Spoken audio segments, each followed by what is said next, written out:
ಮೊನ್ನೆ DCM DK Shivakumar ಅವರು ಒಂದು ಸ್ಟೇಟ್ಮೆಂಟ್ ಕೊಟ್ಟರು.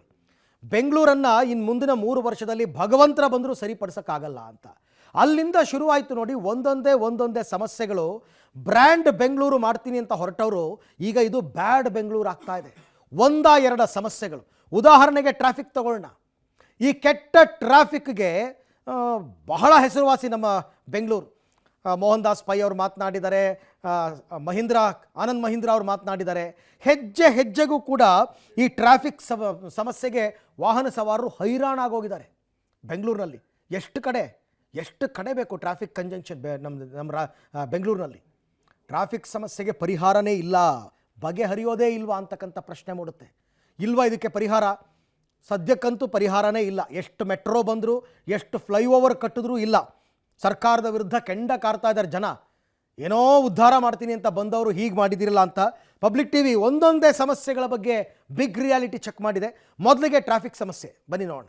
ಬೆಂಗಳೂರು ಮಂದಿಗೆ ಟ್ರಾಫಿಕ್ ಕಿರಿಕಿರಿ ತಪ್ಪಲ್ವಾ? ಸಿಲಿಕಾನ್ ಸಿಟಿಗೆ ಶಾಪವಾಯ್ತಾ ಟ್ರಾಫಿಕ್ ಕಿರಿಕಿರಿ? ಬ್ರಾಂಡ್ ಬೆಂಗಳೂರಿನ ಆಶ್ವಾಸನೆ ಕೊಟ್ಟು ಅಧಿಕಾರಕ್ಕೆ ಬಂದ ಕಾಂಗ್ರೆಸ್ ಸರ್ಕಾರ ಈಗ ವರಸೆ ಬದಲಾಯಿಸುತ್ತಿದೆ. ಅದಕ್ಕೆ ತಾಜಾ ಉದಾಹರಣೆ ಮಾನ್ಯ ಬೆಂಗಳೂರು ನಗರಾಭಿವೃದ್ಧಿ ಸಚಿವ DK ಶಿವಕುಮಾರ್ ಕೊಟ್ಟ ಹೇಳಿಕೆ. ಬ್ರಾಂಡ್ ಬೆಂಗಳೂರು ಸಿಂಗಾಪುರ ಮಾಡುವ ಮಾತನಾಡುತ್ತಿದ್ದ ಕಾಂಗ್ರೆಸ್ ಸರ್ಕಾರಕ್ಕೆ ಬೆಂಗಳೂರು ಟ್ರಾಫಿಕ್ ಬಿಸಿ ತುಪ್ಪವಾಗಿದೆ. ಬೆಂಗಳೂರಿನ ಕೆಲವೊಂದು ಟ್ರಾಫಿಕ್ ಹಾಟ್ಸ್ಪಾಟ್ಗಳ ಬಗ್ಗೆ ಪಬ್ಲಿಕ್ ಟಿವಿ ರಿಯಾಲಿಟಿ ಚೆಕ್ ನಡೆಸಿದ್ದು ಟ್ರಾಫಿಕ್ ದಟ್ಟಣೆಯ ವಾಸ್ತವತೆ ತೋರಿಸ್ತೀವಿ ನೋಡಿ. ಟೆರರ್ ಟ್ರಾಫಿಕ್ ಇಲ್ವಾ ಕೊನೆ? ರಿಯಾಲಿಟಿ ಚೆಕ್ 1 ಸ್ಥಳ ಹೆಬ್ಬಾಳ ಮೊದಲೇ ಬ್ಯುಸಿ ಇರುವ ಏರಿಯಾ. ಅದರಲ್ಲೂ ಪೀಕ್ ಹವರ್ನಲ್ಲಿ ಇಲ್ಲಿ ವಾಹನಗಳ ಸರತಿ ಸಾಲೆ ಕಣ್ಣಿಗೆ ಬೀಳುತ್ತೆ.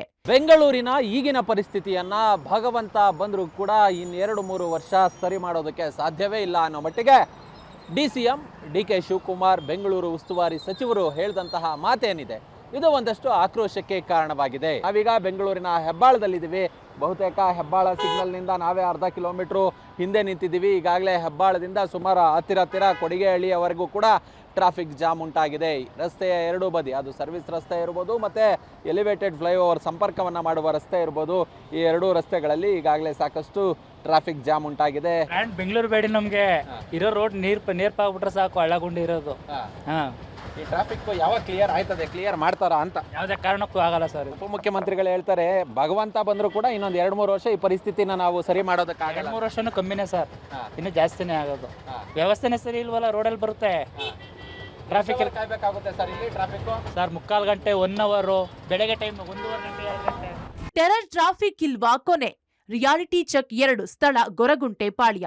ಹೆಬ್ಬಾಳ ಅಷ್ಟೇ ಅಲ್ಲ, ಗೊರಗುಂಟೆಪಾಳ್ಯ ಪಾಸ್ ಮಾಡಿ ಮುಂದೆ ಬರೋದು ಒಂಥರ ಯುದ್ಧ ಗೆದ್ದಂತೆಯೇ ಸರಿ. ಯಾಕೆ ತೋರಿಸ್ತೀವಿ ನೋಡಿ.